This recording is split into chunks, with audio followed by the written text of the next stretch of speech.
Assalamualaikum warahmatullahi wabarakatuh.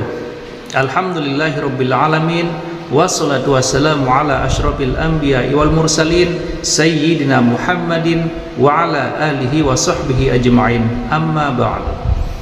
Apa kabar sahabatku semua? Semoga selalu dalam keadaan sehat walafiat, dimudahkan segala urusannya dan dilancarkan rezekinya.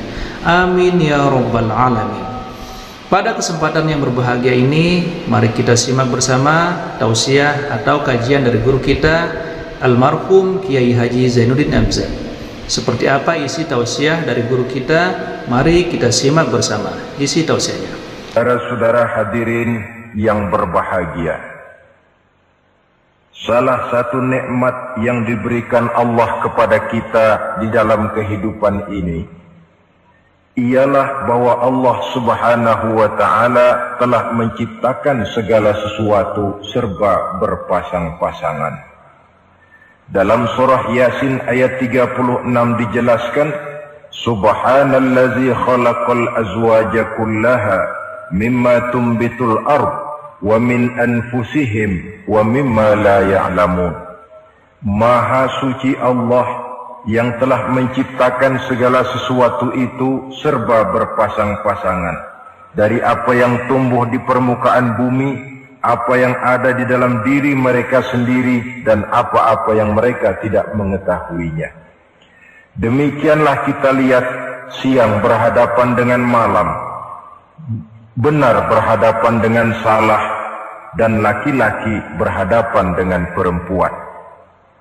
Setelah Allah menciptakan segala sesuatu itu serba berpasang-pasangan, maka Allah menetapkan aturan permainan yang mengatur seluruh kehidupan makhluk yang serba berpasang-pasangan itu.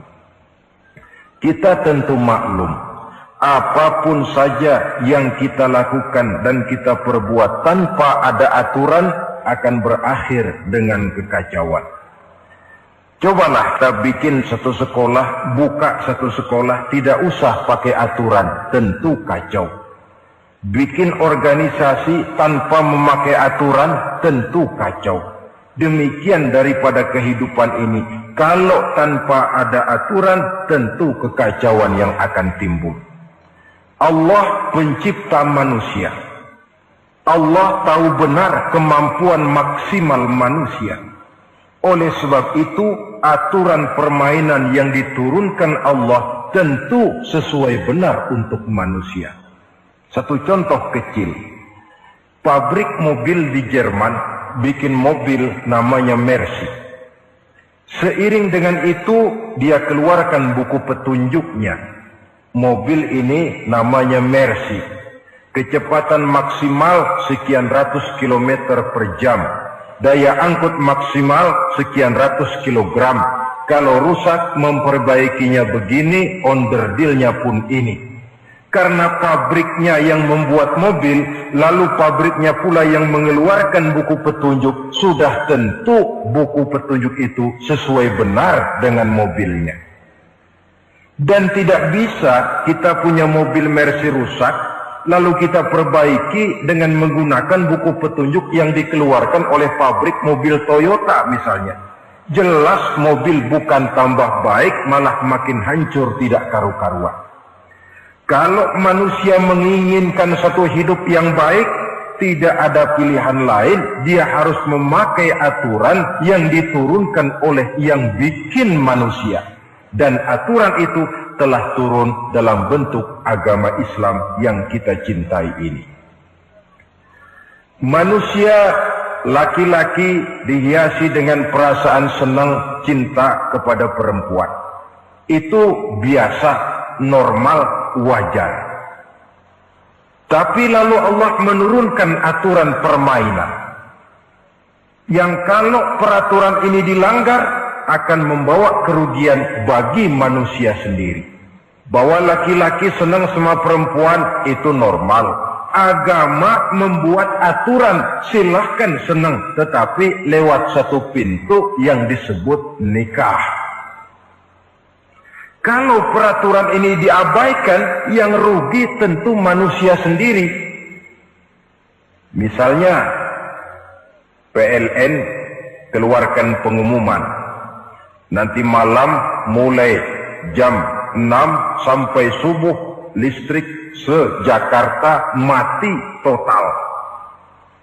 Kita ingat, ini nanti malam saya giliran ronda. Pagi-pagi sudah kita siap beli batu baterai, masukkan ke dalam baterai. Dari sejak kita beli sampai sore itu baterai kita soroti terus. Tentu setelah sore soak batu baterai itu. Datang malam berangkat kita ronda, kalau disoroti lagi kan baterainya sudah nggak terang lagi, sudah soak. Sebab apa? Belum waktunya sudah disoroti terus. Sekarang kalau ada orang belum masuk pintu pernikahan, nafsu seksualnya diobral terus. Itu kan sama juga belum datang malam baterainya sudah disoroti terus. Nanti masuk pernikahan soak. Berhadapan dengan istrinya barangkali sudah nggak bisa apa-apa, cuma nyengir saja. Yang rugi manusia sendiri. Itulah sebabnya Allah lalu mengatur bahwa laki senang sama perempuan lewat satu pintu yang disebut dengan nikah. Maka pada pertemuan kali ini kita akan bicara tentang nikah dalam Islam. Saya bagi kepada 3 masalah pokok saja. Pertama, pengertian dan kedudukan nikah menurut Islam. Yang kedua, motivasi pernikahan. Karena apa orang itu seharusnya melakukan nikah. Dan yang ketiga, membina rumah tangga bahagia menurut contoh Rasulullah Sallallahu Alaihi Wasallam. Hadirin yang saya hormati, kita mulai dengan yang pertama, pengertian nikah. Dalam kehidupan sehari-hari ada 2 kata yang sering kita gunakan, kawin dan nikah. Kalimat kawin kelihatannya dipergunakan oleh semua makhluk hidup.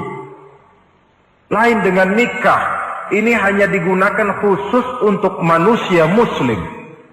Makanya kita sering dengar orang bilang, kucing kawin, ayam kawin, kambing kawin.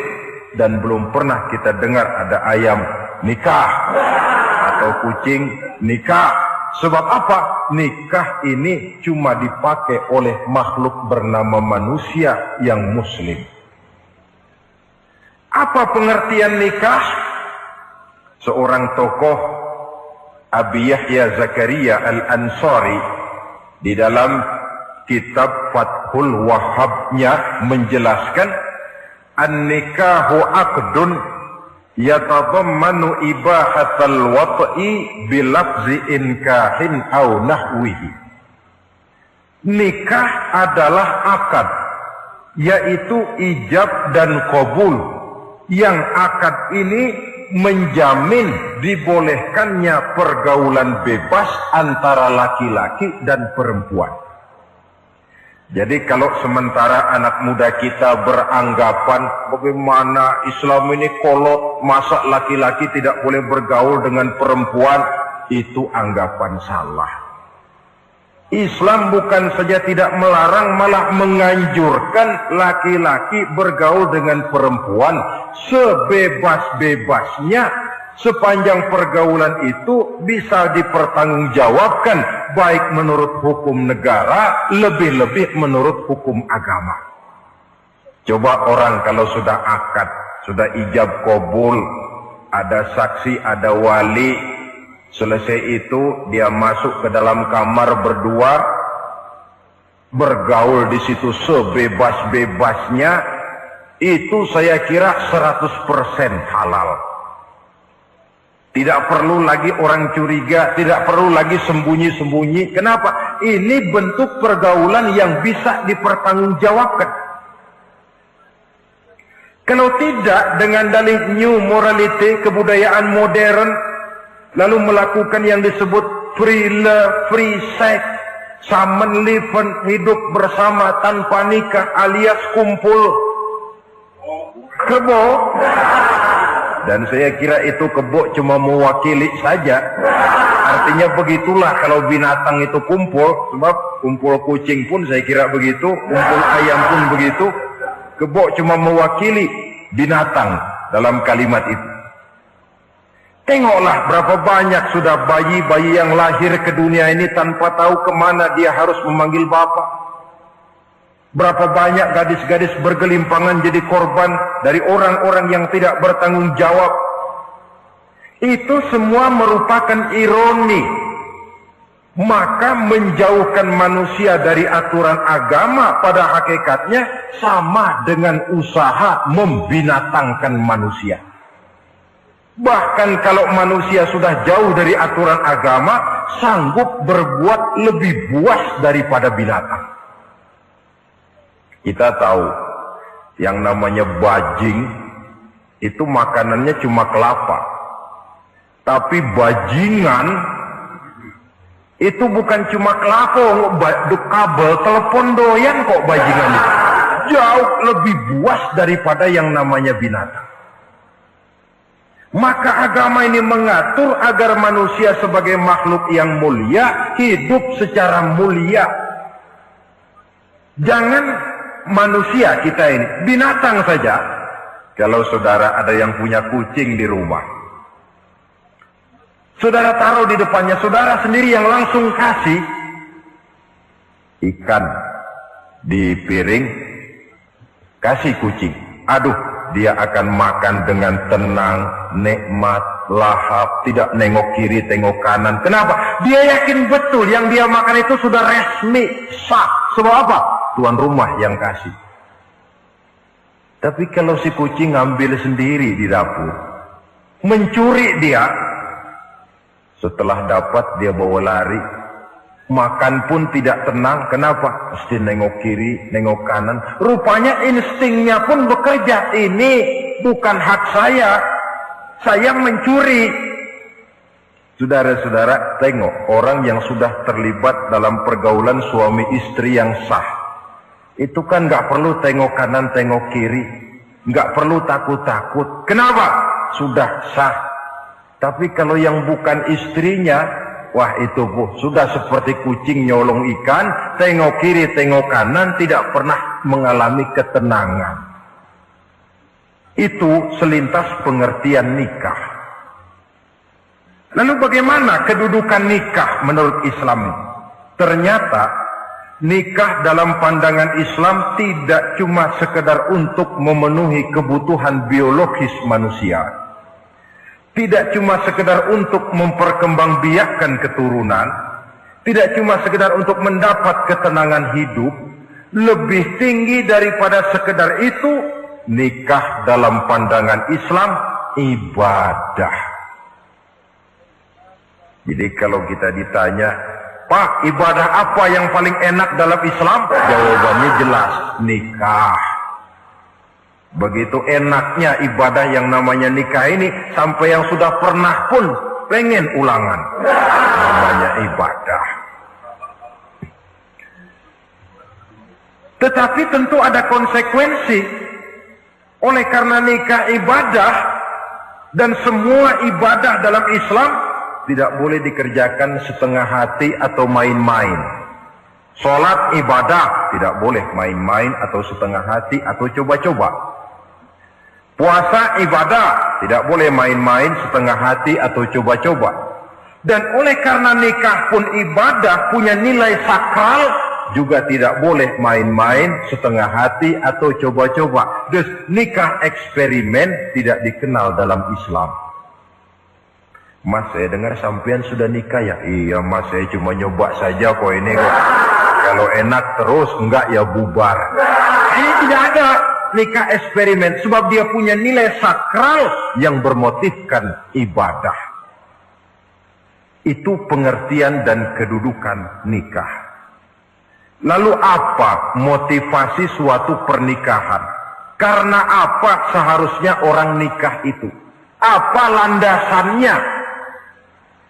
Saudara, hadis yang diriwayatkan oleh Imam Bukhari, Muslim, Abu Dawud dan Ibnu Majah dari Abi Hurairah menjelaskan Nabi bersabda, tunkahul mar'atu li arba'in. Nikahilah perempuan karena 4 perkara.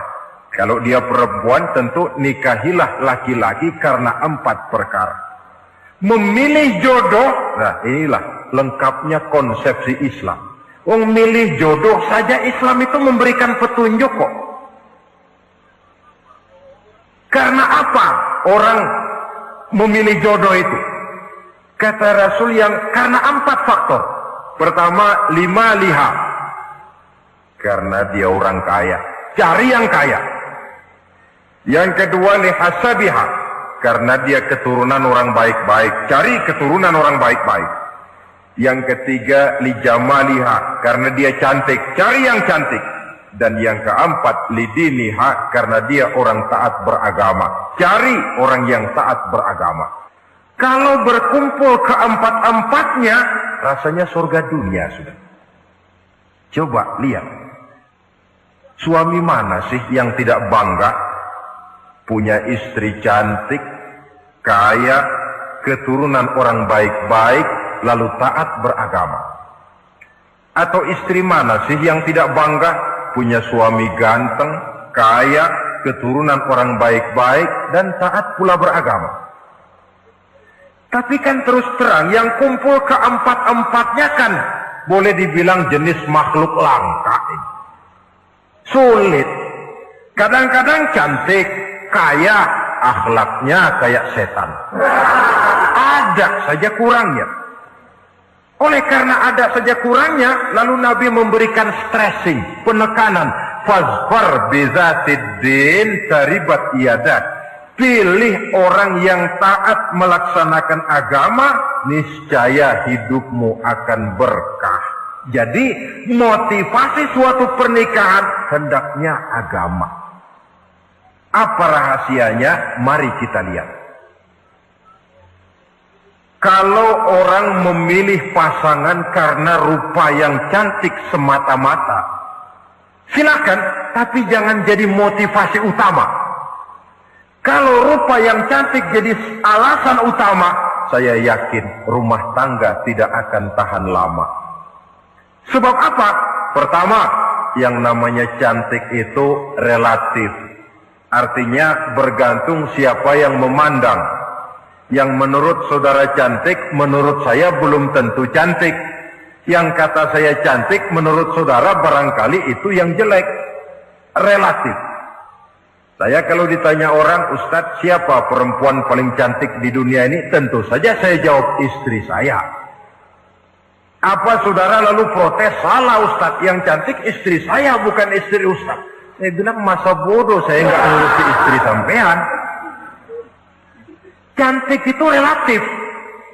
Sehingga di kalangan para ahli cinta, sampai sekarang masih jadi perdebatan. Sebenarnya cantik yang bikin orang jatuh cinta, apa cinta yang membuat orang jadi kelihatan cantik? Dua-duanya bisa terjadi. Mungkin karena cantik orang jatuh cinta, dan bisa juga karena sudah kadung cinta orang kelihatannya jadi cantik. Tapi yang jelas, cantik relatif. Yang relatif tidak bisa dijadikan sandaran utama. Yang kedua, yang namanya cantik itu temporer, artinya berubah oleh pergeseran masa dan pertukaran waktu. Sekarang dia cantik, of course, sedang sweet 17-an, sedang honeymoon, sedang bulan madu, sedang pengantin baru, tentu saja cantik. Punya dia anak 1, kecantikan mulai menurun. Punya dia anak 2, kulit mulai keriput. Punya dia anak 3, apalagi tak pandai bersolek, sudahlah onderdil mulai pada coba. Kalau rumah tangga didasarkan kepada rupa yang cantik saja, selesailah rumah tangga sampai di situ. Yang ketiga, di atas langit, rupanya masih ada langit lagi. Di atas yang kita anggap cantik, rupanya masih ada yang lebih cantik. Kalau cantik yang kita kejar, kita akan jadi petualang yang pindah dari perempuan satu ke perempuan yang lain. cinta bajak laut namanya. Di mana kapal berlabuh, di sana cinta mendarat. Saudara hadirin yang saya hormati, padahal sate dengan singkong itu kan bedanya cuma di tenggorokan. Kalau sudah masuk ke dalam perut, kenyangnya barangkali sama. Malah barangkali besok pagi kalau keluar lebih tidak enak baunya sate itu daripada singkong. Makanya orang kalau sudah nikah oleh Nabi dipesan, apabila kamu di jalan melihat perempuan yang membuat kamu kagum, cepat-cepatlah pulang ke rumah. Sebab apa? Sebab yang perempuan cantik di jalan kau lihat itu punya, istrimu juga di rumah punya. Gak percaya cobalah pulang, akurin, sama itu. Silahkan cari yang cantik, tapi jangan dijadikan motivasi utama. Yang kedua, kalau perkawinan, pernikahan cuma karena harta, silahkan cari yang kaya. Tapi kan harta itu, kata Imamul Ghazali, al-mal zillun zail. Harta bagaikan bayangan.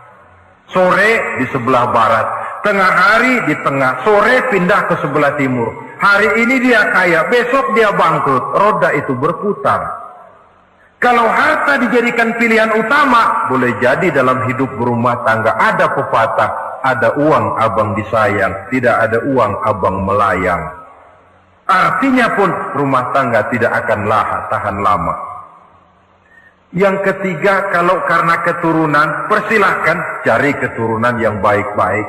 Namun toh pada akhirnya orang diajarkan bahwa kita ini mau besar atau tidak, bukan dengan jalan menyempeng kepada kebesaran orang lain, tetapi ditentukan oleh kepribadian kita sendiri. Sekarang kalau karena agama, Nabi berikan penekanan fazfar bidzatid din taribat yadak. Pilih orang yang taat beragama, niscaya hidupmu akan beruntung. Apa rahasianya? Tidak lain rumah tangga Rasulullah Sallallahu Alaihi Wasallam. Yang ini artinya kita sudah masuk kepada bagian ketiga, bagaimana membina rumah tangga bahagia menurut contoh baginda Nabi. Saudara, bagaimana sih rumah tangga Rasul itu? Kelihatan dari dua ucapannya, pendek, singkat, tapi punya pengertian filosofis yang mendalam. Dua kalimat saja beliau bilang tentang rumah tangganya, yaitu baiti jannati, rumah tanggaku laksana surga bagiku. Bayangkan, kalau seorang suami sudah mampu berkata macam begitu, bahagia hidupnya. Ini barangkali tantangan buat kita semua. Mampukah kita di rumah tangga berkata semacam perkataan beliau tadi? Baiti jannati, rumah tanggaku laksana surga bagiku. Padahal dari sejarah kita baca, Rasul itu rumahnya kecil. Tidurnya di atas pelepah daun korma, sampai berbekas di pipinya. Sarapan paginya seteguk zam-zam, sepotong roti, kadang-kadang 3 butir korma. Tempat tidurnya bukan alga spring bed atau Dunlop pillow macam kita punya. Di rumahnya tidak ada mebel spaghetti model yang lagi ngetop-ngetopnya. Entar di tengah rumah macam itu, beliau sanggup berkata, baiti jannati.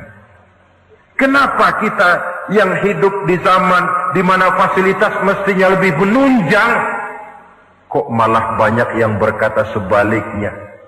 Baiti nari, rumah tanggaku laksana neraka bagiku.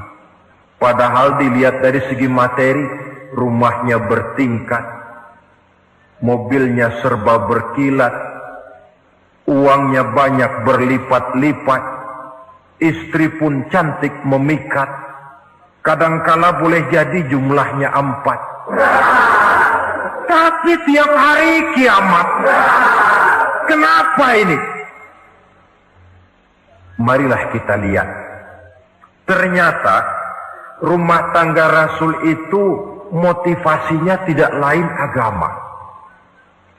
Agama menuntun suami dan istri masing-masing untuk tahu kewajiban dan tahu haknya. Kalau kewajiban sudah dilaksanakan, lalu hak diberikan, akan timbul pengertian, understanding. Kalau sudah ada saling pengertian, akan timbul ketenangan, feeling of security. Dan ketenangan tangga utama untuk mencapai yang disebut bahagia. Itu sebabnya hakikatnya membicarakan rumah tangga yang berdasarkan agama tidak lain adalah bagaimana seharusnya seorang suami melaksanakan kewajibannya dan seorang istri melaksanakan tugasnya. Artinya kewajiban suami itu apa? Kewajiban istri itu apa? Kewajiban istri hak suami, kewajiban suami hak untuk istrinya menurut tuntunan dan tuntutan agama. Saudara hadirin, menurut hadis riwayat Abu Dawud dari Muawiyah bin Haidah, satu hari Rasul ditanya, "Ya Rasul, apa sih hak istri-istri kami ini? Artinya kewajiban kami sebagai suami ini apa?" Rasul menjawab, pertama, antat'amaha iza ta'imta. Kau beri istrimu makan sebagaimana engkau makan. Kewajiban. Tetapi seorang istri pun, kalau sudah diberikan nafkah oleh suaminya untuk mengatur makanan, dia harus pandai mengaturnya dengan sebaik-baiknya. Menu yang teratur, gizi yang lengkap, dan saya kira yang namanya 4 sehat 5 sempurna itu kan tidak berarti bahwa hidup ini harus serba mewah, tidak. Yang penting ada variasi sehingga tidak merangsang suami untuk makan di luar. Jangan misalnya tahu suaminya senang jengkol lalu tiap hari saja jengkol, itu kan bisa kejengkolan. Dengan demikian, masalah yang kelihatannya sepele tetapi yang sebenarnya bisa menjaga keharmonisan atau malah keretakan rumah tangga harus kita perhatikan dengan sebaik-baiknya. Suami memberikan nafkah, dari jumlah itu 60% lari ke kredit, 40% lari ke dapur. Tentu pada akhirnya sang suami akan merasa curiga, padahal barangkali istrinya pun berniat baik, cuma hanya tidak ada keterbukaan di dalam mengurus masalah-masalah yang berhubungan dengan dapur. Inilah kewajiban yang pertama dari seorang suami, kewajiban yang menyangkut masalah pangan. Lalu yang kedua, wa taksuwaha izaktasaita. Engkau beri istrimu pakaian sebagaimana engkau berpakaian. Suami yang adil, pakaian yang dia pakai sama harganya dengan yang dibelikan untuk istrinya. Kecuali tentu kalau istrinya ridho. Zalim seorang suami, jikalau untuk dia misalnya dia beli pakaian yang mahal-mahal, jasnya dia pakai Switzerland wool, sarungnya Samarinda. Kalau dia pakai sepatu, belilah sepatunya. Sementara istrinya cuma pakai kain belacu saja. Kenapa mesti begitu? Sebab, saudara hadirin, istri kita sebenarnya adalah bagian daripada hidup kita.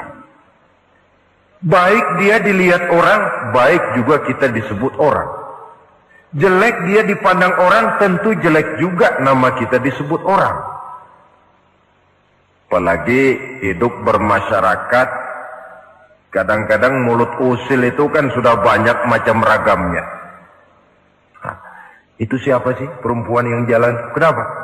Itu pakaian yang tidak dipakai sih tidak mahal, cuma pakaiannya serasi, pantas, enak dilihat. Oh, terang saja dia kan istrinya si Meun. Nah, Meun yang sedang tidur barangkali tidak tahu apa-apa mendapat sebutan baik. Cobalah kalau istri kita semaunya saja, orang akan bilang, ah itu perempuan, kenapa saya gerah melihatnya. Mau ke pasar cuma pakai kutang saja. Tentu suami pun akan mendapat sebutan yang tidak baik. Cuma sang istri kalau sudah dibelikan pakaian oleh suami, termasuk alat-alat kecantikan di dalamnya, pakaian itu tentu dipakai niat pertama adalah untuk menyenangkan hati suami. Seorang istri yang memakai bedak untuk menyenangkan suami, misalnya tiap polesan bedak ada pahalanya. Dia pakai lipstik untuk menyenangkan hati suaminya, tiap goresan lipstik ada pahalanya, bernilai ibadah. Ini kewajiban yang kedua. Yang ketiga, wala tadribil wajha. Kalau marah, jangan memukul muka. Maksudnya apa ini? Kewajiban memberikan perlindungan. Sehingga si istri merasa ada tempat dia mengadu, ada tempat dia melarikan persoalan, ada tempat dia bergantung. Kalau marah jangan memukul muka. Dan memukul itu pun upaya terakhir. Kalau tidak bisa dengan kata yang lemah lembut, agak sedikit keras katanya. Kalau dengan kata yang keras tidak juga bisa pisah tempat tidur. Kalau memang tidak bisa juga dengan pukulan yang tujuannya bukan untuk menyakiti, tetapi untuk mendidik. Allah tadribal wajha. Kalau marah jangan memukul muka, dan memukul pun bukan jalan pertama, tapi upaya terakhir dengan tujuan bukan untuk menyakiti, tapi untuk mendidik sang istri. Kewajiban untuk memberikan perlindungan. Yang keempat, wala tuqabbih. Jangan memburuk-burukan istrinya. Kewajiban menjaga nama baik. Sebab apa? Dalam satu bahasa yang indah, Al-Quran menjelaskan bahwa suami istri itu laksana pakaian. Hunna libasul lakum wa antum libasul lahunna. Istri pakaian untuk suami, suami pakaian untuk istri. Lihatlah alangkah indah gaya bahasa Al-Quran ini. Diibaratkannya suami istri seperti pakaian. Apa fungsi pakaian? Pertama, pakaian itu kan jadi kebanggaan. Saya bangga memakai baju seperti ini. Saudara bangga memakai baju yang saudara pakai. Artinya, seorang suami harus berusaha menjadi suami kebanggaan istri. Dan seorang istri pun harus berusaha menjadi istri yang dibanggakan oleh suaminya. Jangan yang malah kemudian disesali.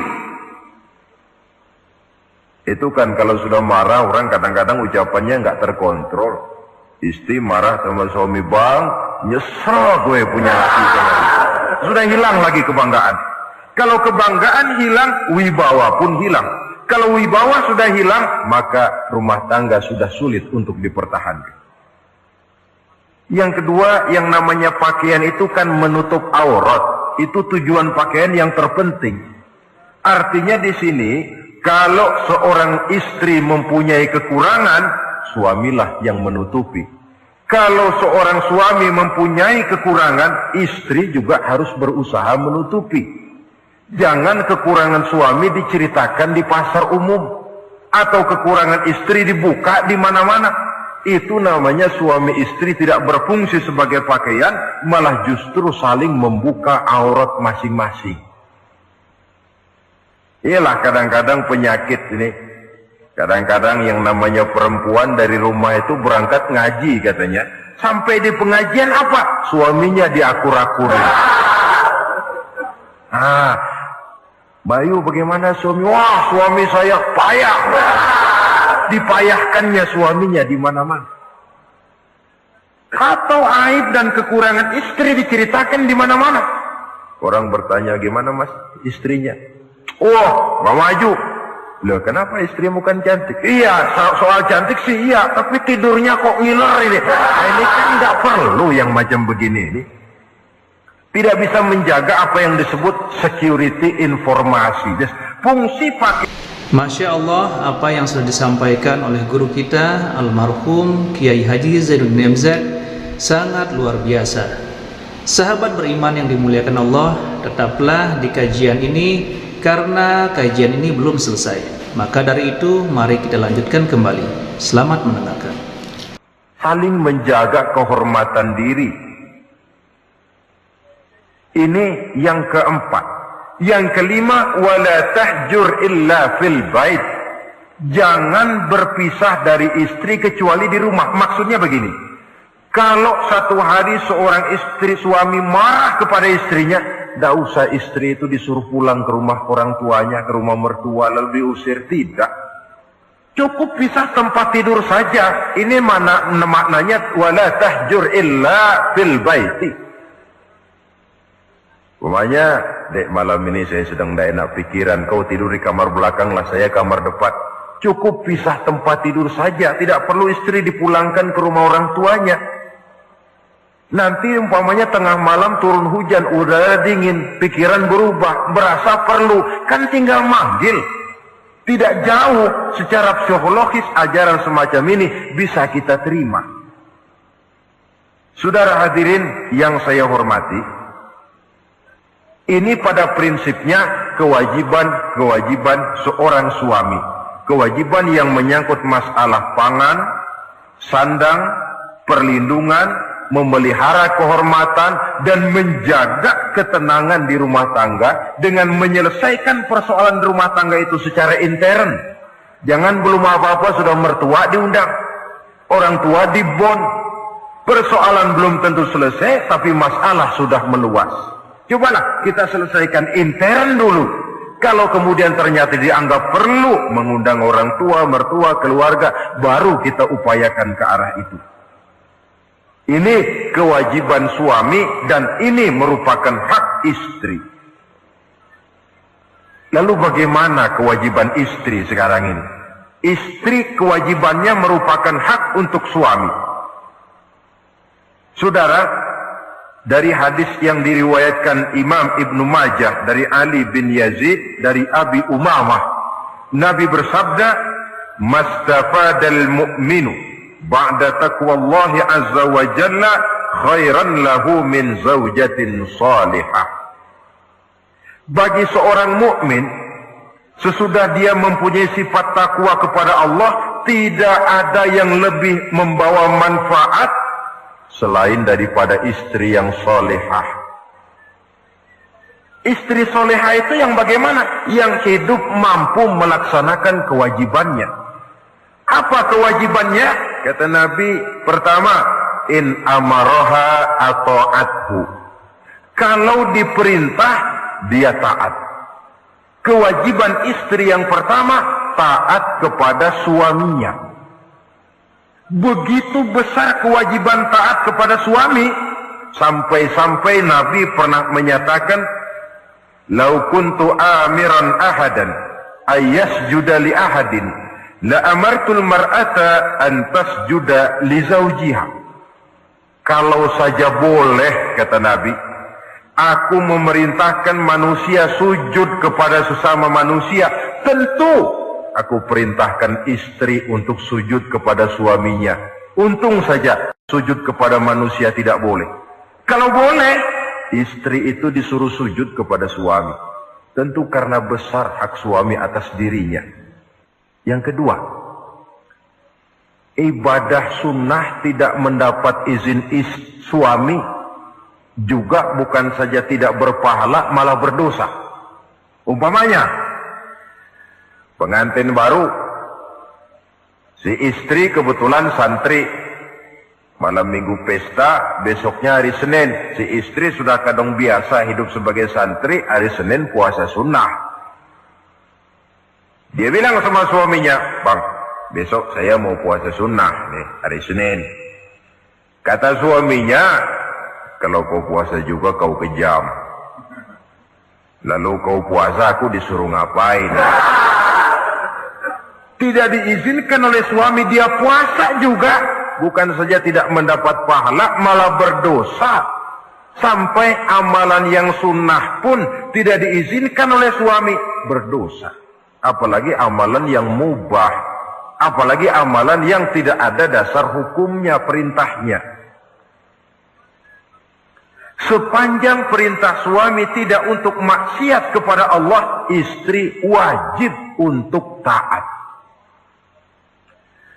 Dalam hadis lain kita temukan Nabi bersabda, Idza da'a ar-rajulu imra'atahu ila firashihi. Kalau seorang suami memanggil istrinya ke tempat tidur. Ini bahasa kinayah. Manggil ke tempat tidur kan tentu nggak perlu penjelasan. Masa mau nyambal di tempat tidur kan enggak. Fa'abat. Si istri tidak mau. Lantaran istri tidak mau, suami jengkel. Fabata ghadbana 'alaiha. Sampai dalam jengkelnya tidur. La'anat hal malaikatu hatta tusbiha. Istri macam itu dilaknat, dikutuk oleh malaikat sampai datang waktu pagi. Kewajiban untuk taat. Namun sebaliknya, seorang suami pun jangan mentang-mentang istri wajib taat lalu overacting. Segalanya main tunjuk, segalanya main komando, segalanya main perintah. Sebab contoh yang diberikan oleh Rasul tidak begitu.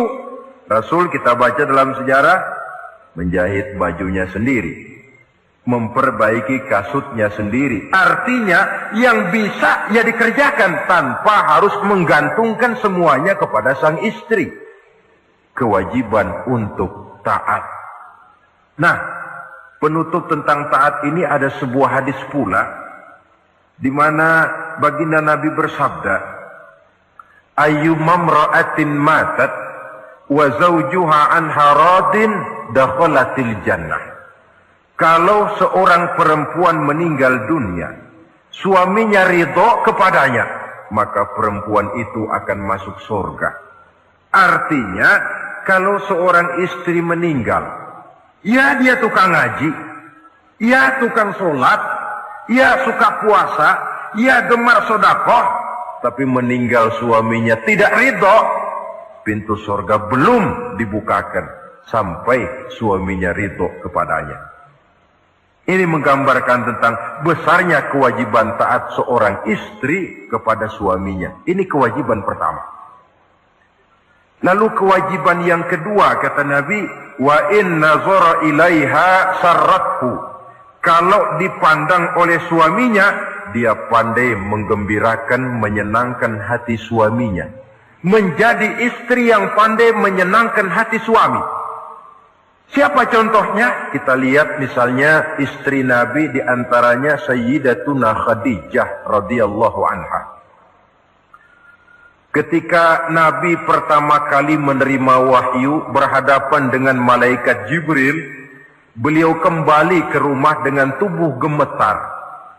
Setibanya di rumah beliau berkata, "Zammiluni ya Khadijah." Khadijah, selimuti saya. Kenapa bang? Barusan datang malaikat Jibril, dia katakan begini-begini, saya khawatir Khadijah. Khadijah tahu suaminya sedang gelisah. Sebagai istri yang bijak beliau tampil, apa katanya? Kalla ma yukhzikallahu abada. Tidak apa-apa bang, jangan khawatir, Allah tidak akan menyusahkan abang buat selamanya. Ini istri yang pandai menyenangkan hati suami. Suami pulang dagang dari pasar, rugi. Istri tampil, itulah bang romantikanya dagang. Masa selamanya saja untung sekali-sekali lah rugi. Si suami kan tidak terlalu pusing kepalanya. Jangan sudah di pasar rugi, sampai rumah istri pidato, peletar-peletor macam petasan. Dasar suami goblok, dagang saja rugi. Sudahlah di pasar rugi, sampai ke rumah digoblok-goblokin. Itu nanti suami kan bisa kena penyakit yang disebut broken home. Penyakit nggak betah di rumah. Seorang istri kalau suami sudah kena penyakit tidak betah di rumah, itu mesti siap-siap mental untuk dimadu.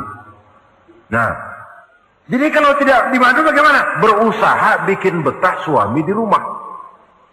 Suami pulang kantor jam 2, setengah 2 dandan, kalau perlu setel habis. Kalau perlu, kelihatan suami akan datang, bukakan pintu, sambut dengan senyum. Apalagi kalau senyumnya Pepsodent. Saya kira suami bagaimanapun lelahnya, peras keringat, banting tulang, pulang mencari nafkah, kalau kembali di rumah disambut dengan senyum, hilang capeknya. Tapi bayangkan, sudahlah di kantor capek, peras keringat, banting tulang, sampai pula di rumah yang nyambut cuka sama kukusan. Udah asem, monyong. Suami mana yang kerasan tinggal di rumah? Menjadi istri yang pandai menggembirakan, menyenangkan hati suaminya. Bahkan diizinkan bohong untuk menyenangkan hati suami. Umpamanya, suami kebetulan habis obyeknya gol. Karena ingin menyenangkan istri, mampir di pasar beli kain batik. Si suami tidak tahu bagaimana kain batik yang bagus, beli saja sembarangan. Sudah kainnya kasar, warnanya norak, harganya yang mestinya murah jadi mahal. Dibawa pakaian itu pula. Istri lihat dan tahu kalau ini batik jelek, norak, kasar, harganya pun murah. Tapi dia ingin menyenangkan hati suaminya. Suaminya tanya, bagaimana dek kain batik ini? Waduh bang, bagus betul kain ini. Pinter benar abang milih warna ini. Emang yang kayak begini ini bang, coba lihat tetangga kita, mana ada yang pakai kain kayak begini? Ya memang gak ada, jelek. Suami senang tentu. Lalu kain itu oleh istrinya, ngaji dipakai, keundangan dipakai, tidur dipakai, masak dipakai, nyuci pun dipakai. Suami makin bangga, wah kain yang saya beliin dipakai terus ini. Lain pula istrinya, dalam hati dia berpikir, biarin deh gue pakai terus biar cepat hancur, nggak ada urusan. Coba kalau waktu itu si istri jujur, dasar laki goblok, beli kain kayak begini, sono pulangin. Nah, mungkin suami yang sudah payah-payah mau menyenangkan hati istrinya malah berbalik pikirannya. Saudara hadirin, ini kelihatannya penting untuk menjaga suasana keharmonisan di dalam kehidupan berumah tangga. Begitu pula pengertian seorang suami. Rasul pernah pulang dari masjid agak larut malam, rupanya banyak orang bertanya. Ketuk pintu, Assalamualaikum. Sampai 3 kali tidak dibukakan pintu. Rupanya Aisyah lelap benar tidurnya. Rasul sadar beliau pulang kemalaman. Dan tahu istrinya capek bekerja di waktu siang. Ashraful Anbiya wal Mursalin ini menghormati istrinya. Salam 3 kali tak dibukakan pintu, bukan marah, malah gelar sorban di depan pintu. Di situ beliau tidur. Tengah malam Aisyah mau sholat, buka pintu, terkejut lihat suaminya tidur di depan pintu. Dibangunkan, begitu dibangunkan Rasul lebih dahulu berkata, Aisyah, maafkan saya pulang terlambat memang sebab banyak yang bertanya di masjid. Sudahlah tidur di depan pintu, begitu dibukakan, beliau dulu yang minta maaf. Sulit jadi suami semacam ini. Yang enak kalau sudah nggak dibukain pintu, istri kepulesan, lalu sekali buka pintu, kan yang enak kita tunjuk jidatnya, lo tidur kayak tembok ya. Saudara hadirin, menjadi istri yang pandai menyenangkan hati suaminya. Sebab tidak ada seorang suami bisa sukses, baik di medan tugas, di masyarakat, di kantor, di toko, di tempat manapun, kalau tidak ditunjang oleh peran serta dari para istrinya. Karena itulah perempuan, walaupun peranannya tidak begitu kelihatan, sebenarnya sangat menentukan. Seorang suami yang jujur, polos, lugu, sederhana, sanggup menjadi koruptor ulung karena didorong-dorong oleh istrinya. Merangsang ketamakan suami. Istri dibakar oleh tetangganya. Bang, kenapa? Kau kan di kantor kepala bagian. Lalu, tangga kita pegawai kecil saja bang, tapi coba lihat istrinya kalau pakai gelang kayak pelek beca bang. Kau kepala bagian gak bisa beliin saya macam gitu, kepala bagian goblok.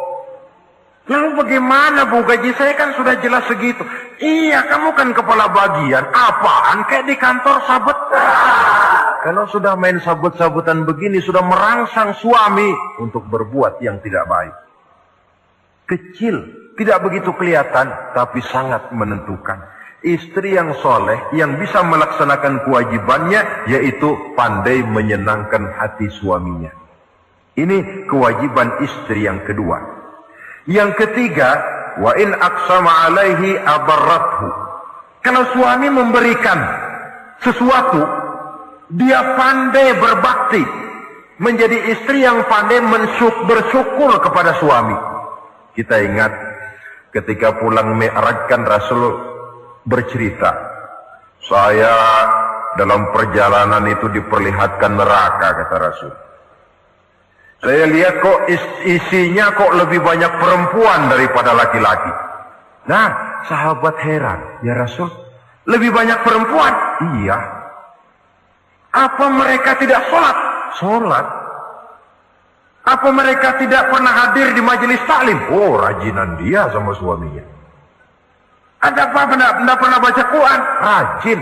Lalu kenapa kok isinya kebagian besar perempuan? Rasul menjawab, hunna yakfurnal ashir.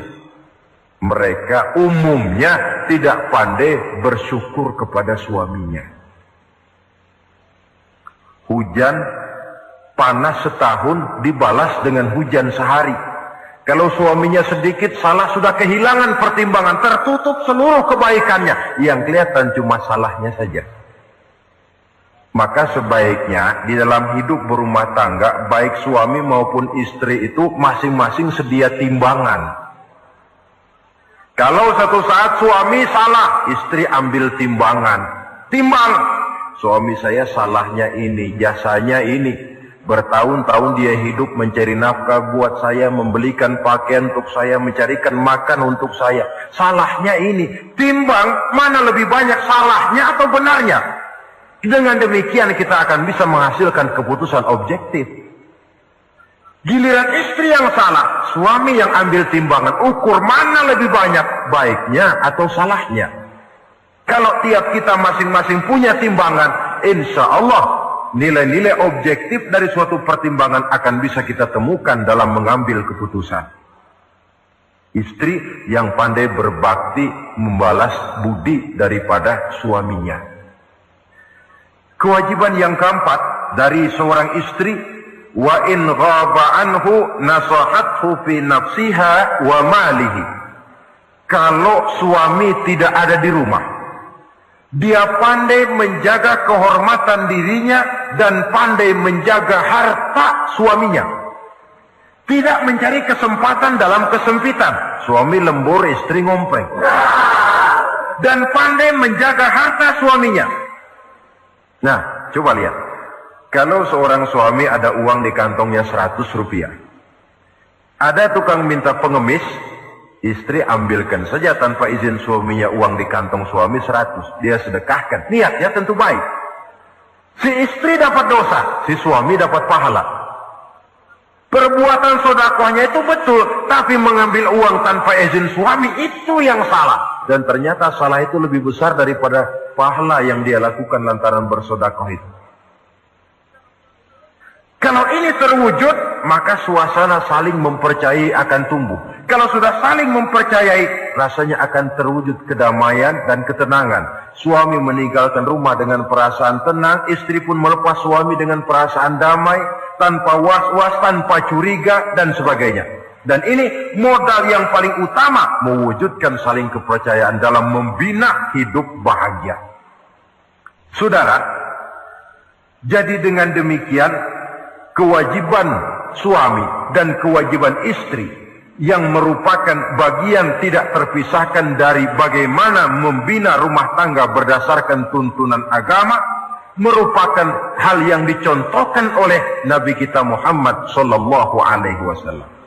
Dengan satu kesimpulan, rumah tangga Nabi bahagia karena rumah tangga itu disinari oleh ajaran-ajaran agama. Sehingga timbul saling pengertian membawa kepada ketenangan, dan ketenangan sesungguhnya tangga utama mencapai rumah tangga bahagia.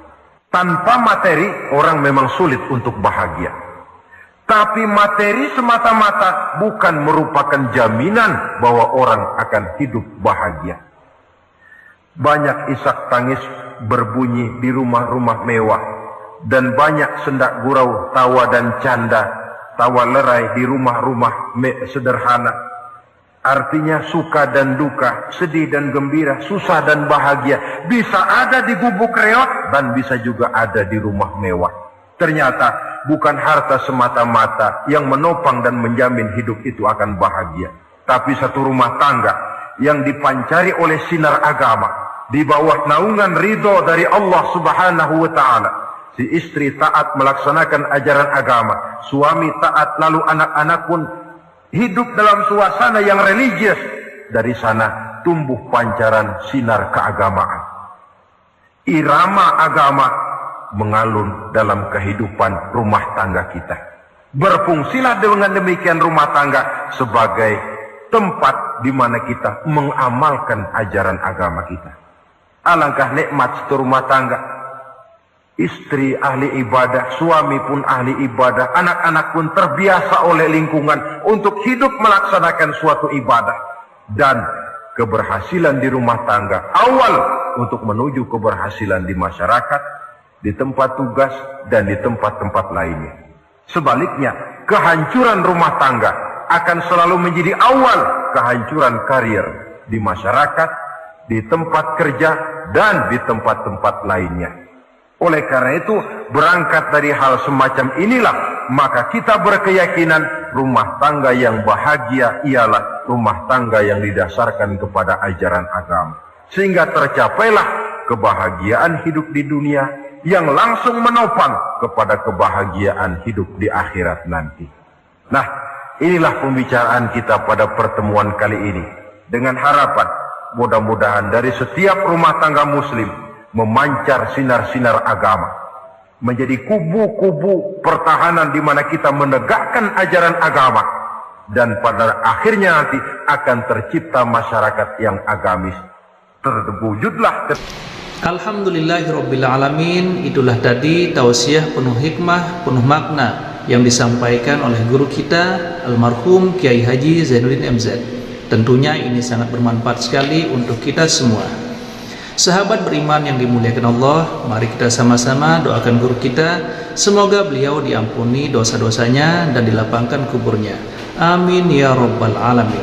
Buat sahabatku semua yang sudah menonton video ini sampai selesai, saya ucapkan banyak terima kasih. Semoga Allah Subhanahu wa taala senantiasa selalu melimpahkan rahmat dan karunia-Nya kepada sahabatku semua, dimudahkan segala urusannya dan dilancarkan rezekinya.